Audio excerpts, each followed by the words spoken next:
Naranasan namin 'tong mag-asawa nitong November lang. Halos isang buwan na kaming magkaaway pero dahil sa pangyayaring 'to, nagkabati kami. Maghahatid kami ng mga order na cupcakes at kimchi sa Malasiki. Sinabihan niya ako na after lunch kami aalis. Kasi yung kaibigan niyang nag-order, bibiyahe na rin ng Manila. Isisingit lang talaga nun yung pag-pick up ng orders. Habang nasa daan, ilang barangay bago ang Malasiki, bigla na lang niyang itinigil yung tricycle. Ako na naka-earphones noon at sa sidecar nakasakay, tinanong ko siya kung bakit. Biglang nawalan ng kuryente. Sagot niya,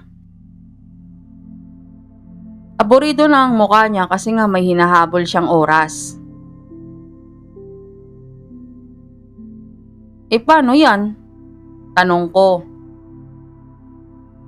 Isilong ko muna sa lilim, basta wag kang bababa. Sagot niya.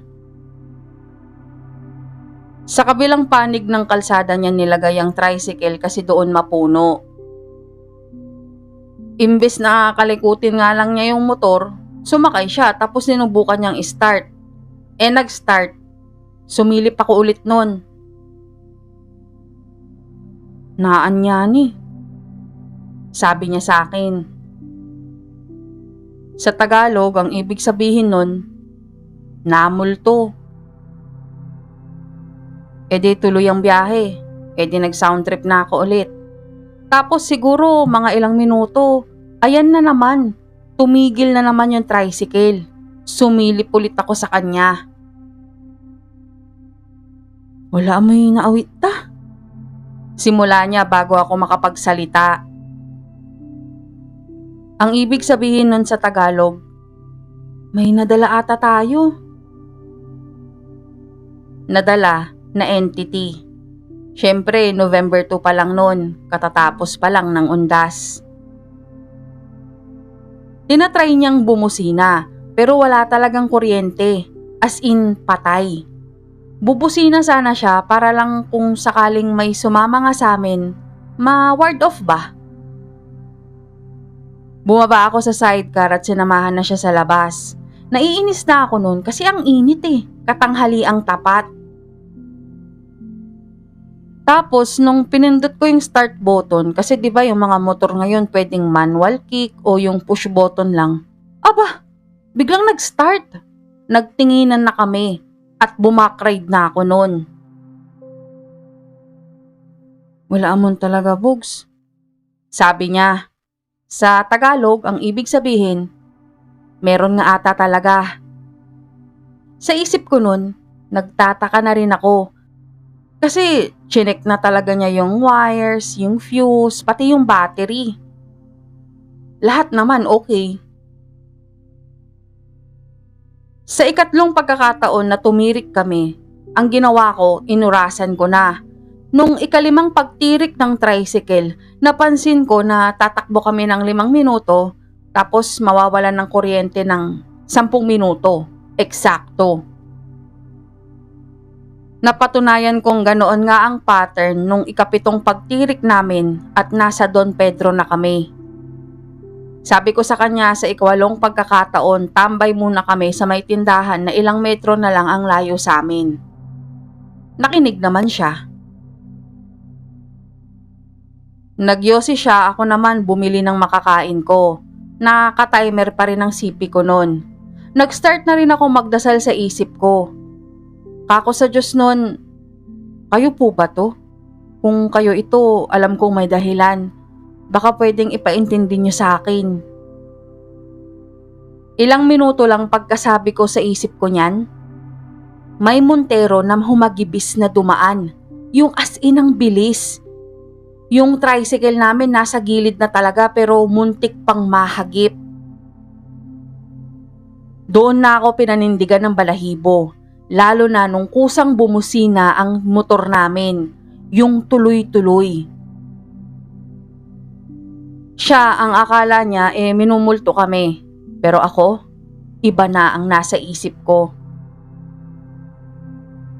Pagdating ng town proper ng Malasiki, nakamit namin agad yung kaibigan niya. Tapos nagtanong yun kung meron pa kaming extra na dala na kimchi. Kasi bibilihin niya, pero ipapadeliver niya sa Manawag sa bahay ng anak niya na nagkikrave ng kimchi na hindi pa ganoon kaasim. Dahil mukha kaming perang dalawa at talagang may dala kaming extra, pumayag kami. Yung dalawang anak din naman namin na kila mama at papa kaya kere lang na magabihan kami. Alam namin na hindi sila magugutom. Kaya yun, dumiretso kami sa Manawag. Yung daan pa Manawag, medyo secluded pero maluwag naman yung kalsada, 2 lanes. Yun nga lang, bukid halos. Nung papunta okay pa. Nung pauwi, takip silim na. Nung nakarating kaming Manawag, drop and go na lang kami. Ako yung nangatok dun sa anak ng kaibigan niya tapos pagkabigay ko, umalis na kami agad. Dahil nga bati na kami, sa likod na ako sumakay. Pagkasakay ko, sabi niya, "Bogs, apadalan ko may Montero natan. May Montero na naman na agaylay pulis to." Sa Tagalog, ang ibig sabihin nun, napadaan ko yung Montero. Yung Montero kanina na ang bilis. Tinanong ko kung saan papunta. Tinuro niya yung direksyon kung saan ang daraanan namin pauwi. Tinanong ko siya kung may alternative pang pwedeng daanan. Meron daw kaso mas mapapalayo kami kaya ayaw niya. Wala akong magawa kasi alam ko namang pagod na rin siya at nagdadrive na siya buong araw. Sinabi ko na lang na wag siyang kamote mag-drive. Nung nasa parte na kami na mabukid, medyo napaunat kami pareho ng upo kasi may 4 pang tricycle ang nasa gilid ng kalsada at may pumapara. Bilang paranoid at laman ako ng mga creepy na subreddit, ayaw ko siyang patigilin sana pero hindi na ako nakapagsalita nung makita ko yung Montero sa unahan. Nasa may bukirin na. Tumigil kami sa gilid. Nilapitan kami nung isang driver. Nagtanong kung may load kami na pantawag. Tawagan daw namin yung bayaw niyang pulis.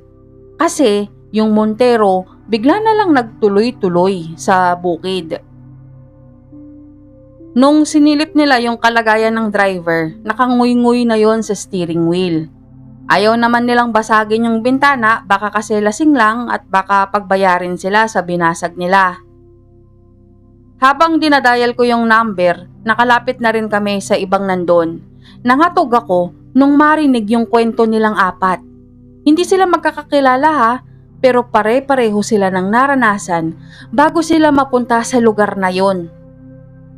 Katulad na katulad din ng naranasan naming mag-asawa. Nawalan din ng kuryenteng pare-pareho ang mga motor nila. Bago ko mapigilan ang sarili ko, ito ang nasabi ko sa kanila.